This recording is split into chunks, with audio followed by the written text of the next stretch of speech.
All right, we're live. How's everybody doing?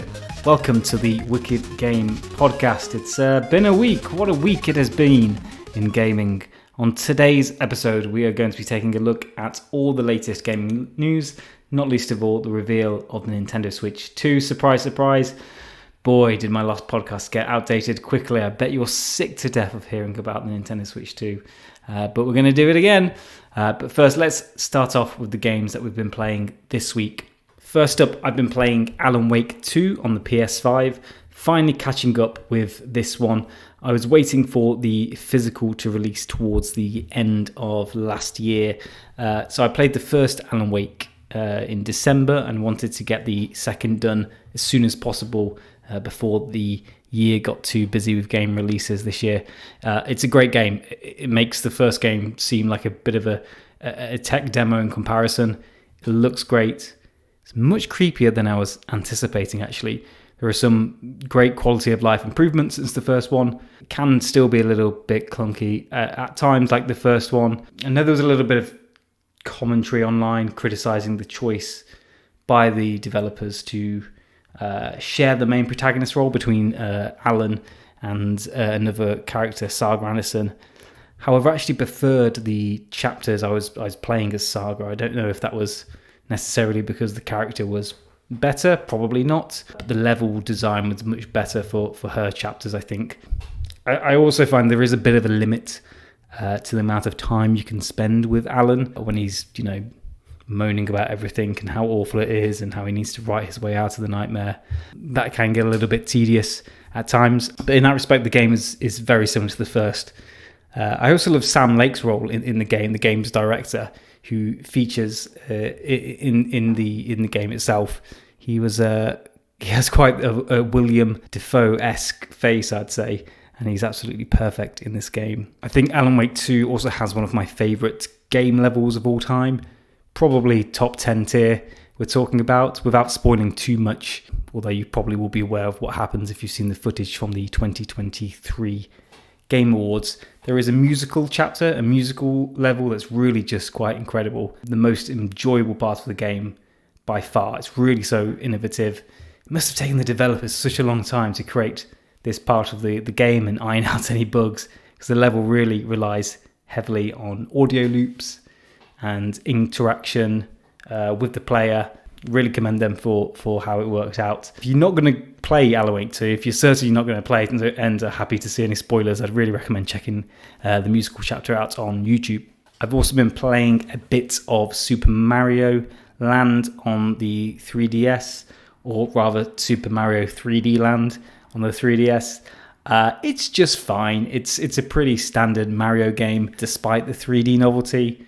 Doesn't really have the magic that some of the Mario titles have, like 3 or Wonder. It's somewhat entertaining.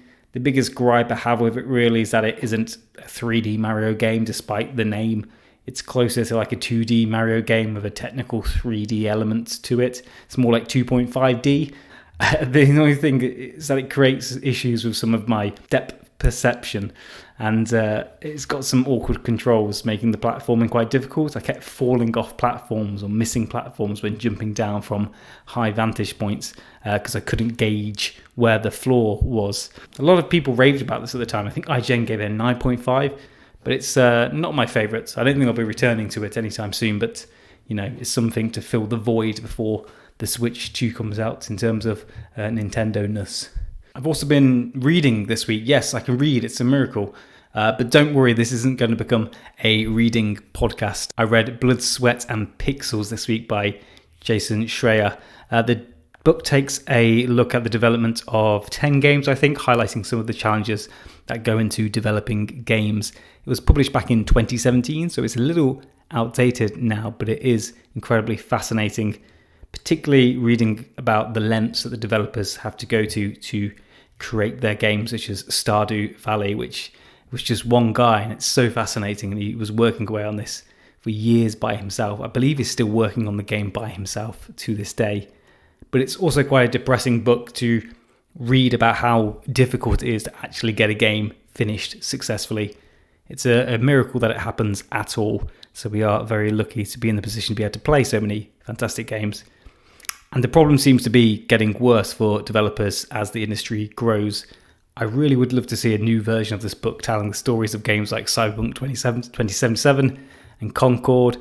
That'd be really interesting, and I hope somebody one day puts that down into writing, if not making a YouTube commentary video on it. So that's what I've been playing and reading this week. Now let's talk about the reveal of the Nintendo Switch 2. It finally happened last week, just as Nate the Hate predicted, just as we thought on the last episode of the podcast, which was perfectly timed to coincide with the launch of the Switch 2. I was really starting to doubt whether it was actually going to happen because it was a little bit later here in the UK when it did go live. I was in a meeting at work actually, and my phone buzzed, and I just happened to glance at it and saw a notification from YouTube referencing Nintendo and the Switch 2. I saw it and assumed that it was just another speculation video. Of course, I watched a ton of them, but when I finished the meeting, I saw that it was the real deal. I had to hide myself away in another meeting room to watch it. And the result, well, it's pretty much what we were expecting.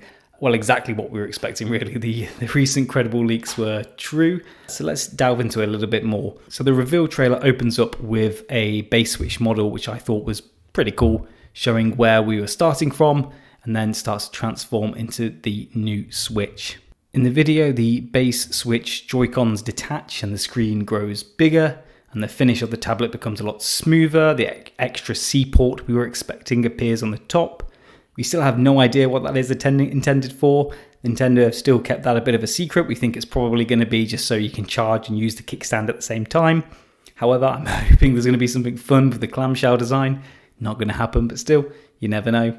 The Joy-Cons are now larger and magnetic as expected, with some coloured accents on the inside of the joysticks. They seem to really want to demonstrate that those sticks are working, and they showed a little bit of an animation of those sticks rolling and working, which I assume is them hinting that they've resolved the Joy-Con drift issue.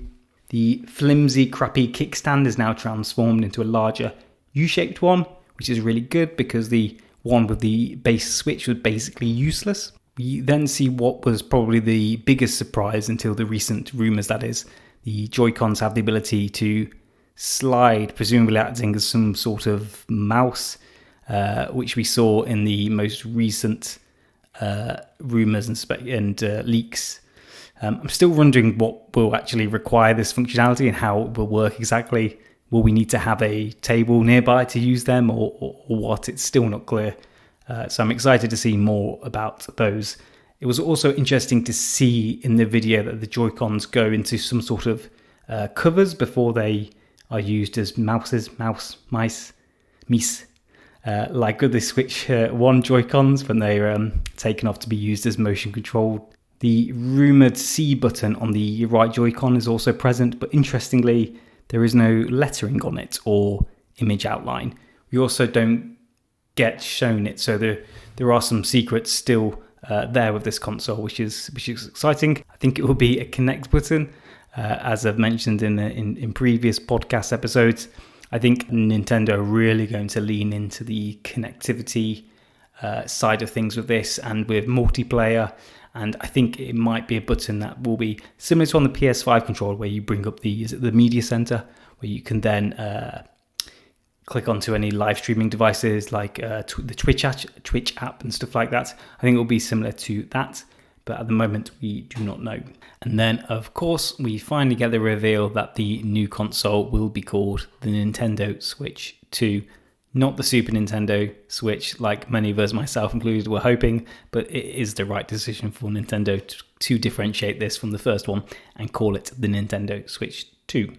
The rest of the reveal trailer shows us a sneak peek at a new game, a new Mario Kart game, presumably Mario Kart 9 possibly, just as many of us predicted would be a launch title. The track on the sneak peek that showed us 24 racers on the track, which is very exciting.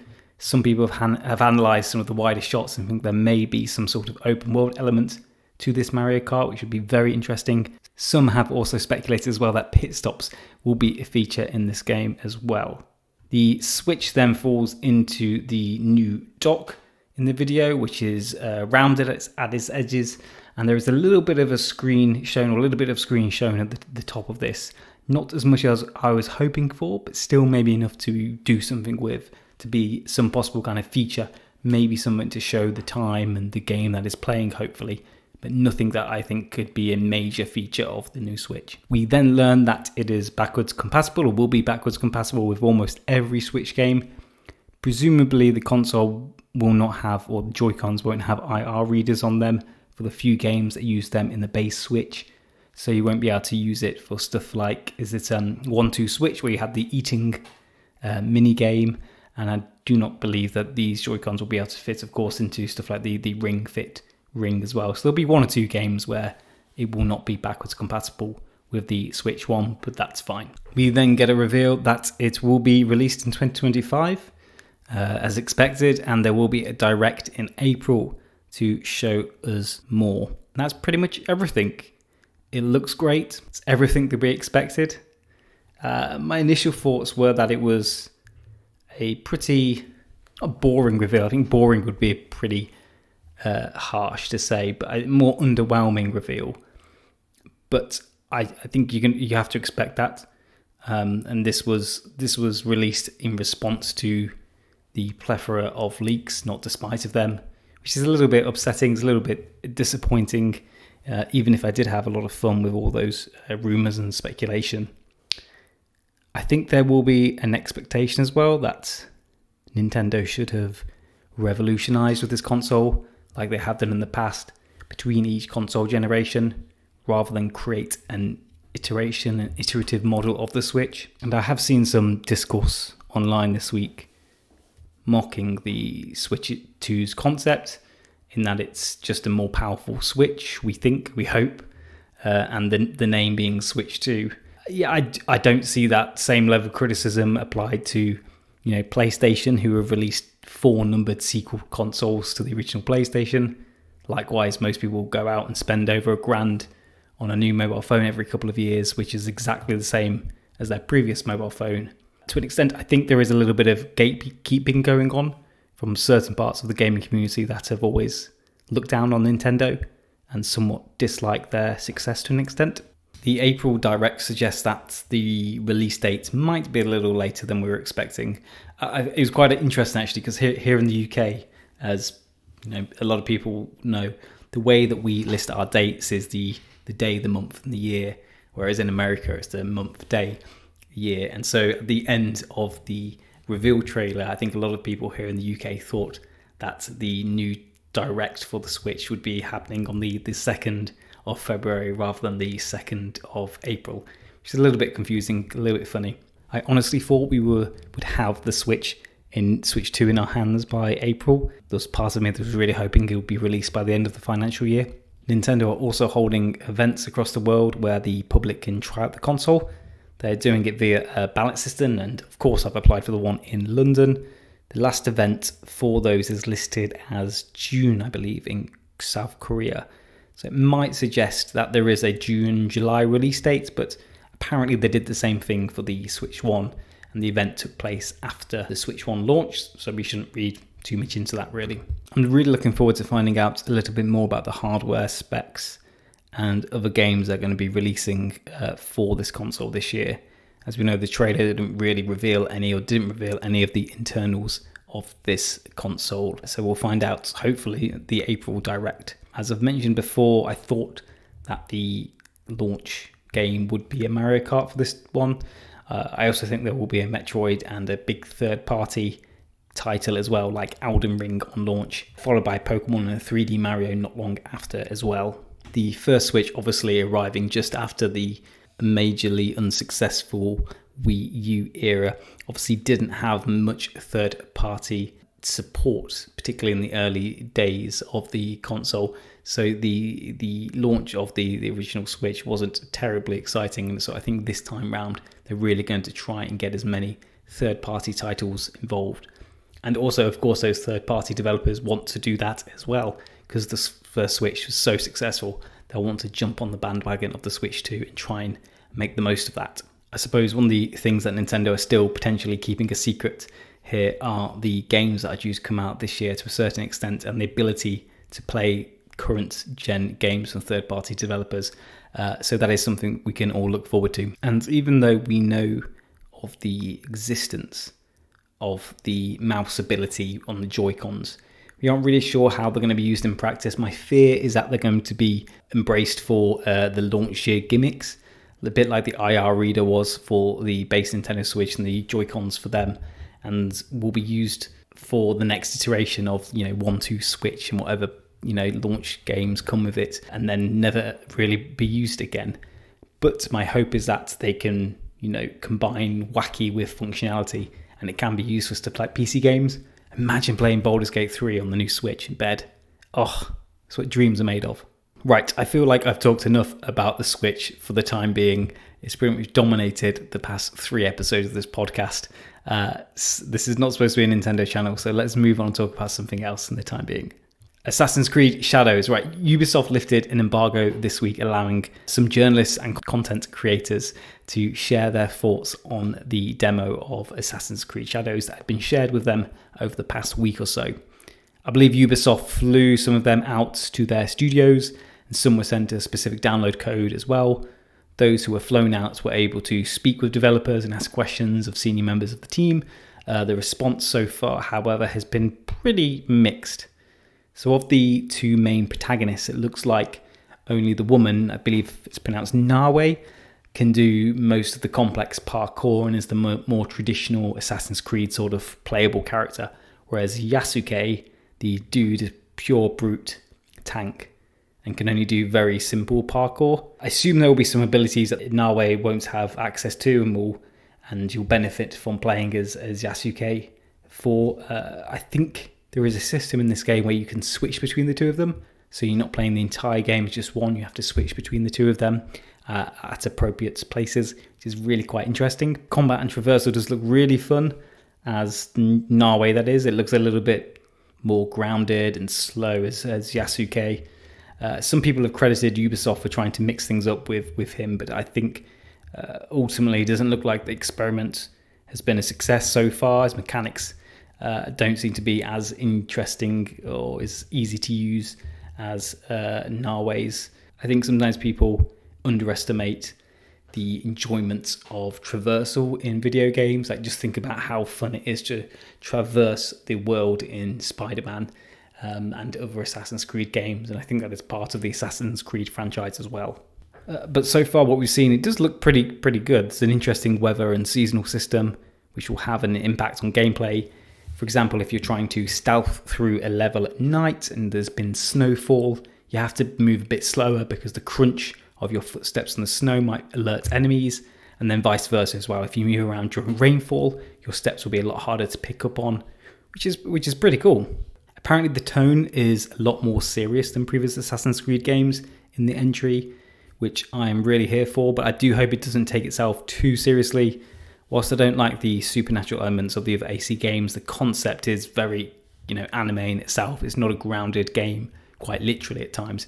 So I think it would be a mistake to strip the series completely of that sort of personality in this game, because you could just go and play Ghost of Tsushima instead of Ghost of Yotei when it comes out later in the year. The difficulty settings, I hear, seem quite interesting as well. Apparently the difficulty settings for stealth and combat are separate, which I think is a really cool mechanic. I can imagine myself using that because I quite like stealth elements in games, whereas I'm crap at boss battles. I can see myself turning up the stealth difficulty and turning down the combat difficulty at times. Some have complained that the open world elements of the game is a little bit empty, and some of the side quests, I believe, haven't been available for those trying out the game, which is a little bit concerning. I think the side quests in AC games are some of the worst in gaming. So what does this mean? Who knows? It could just be that the developers, Ubisoft, wanted to just show off a very linear parts of the game and didn't want people to get distracted with side quests and avoid the main drawing points of the game. Despite some of these concerns that have been raised, it does look like quite a fun game, and I am looking forward to it launching in March. Xbox had a developer direct this week. Went a little bit under the radar, to be honest. They showed off 5 games in total, none of which, if I'm being completely honest, massively spiked my interest. A couple of them were fairly interesting. The first of which was the new Ninja Gaiden game, Ninja Gaiden 4. This one was a surprise feature at the event. It's a well-known IP for those of us in the gaming community. However, for many people, particularly the younger generations, I think they will have never heard of this franchise.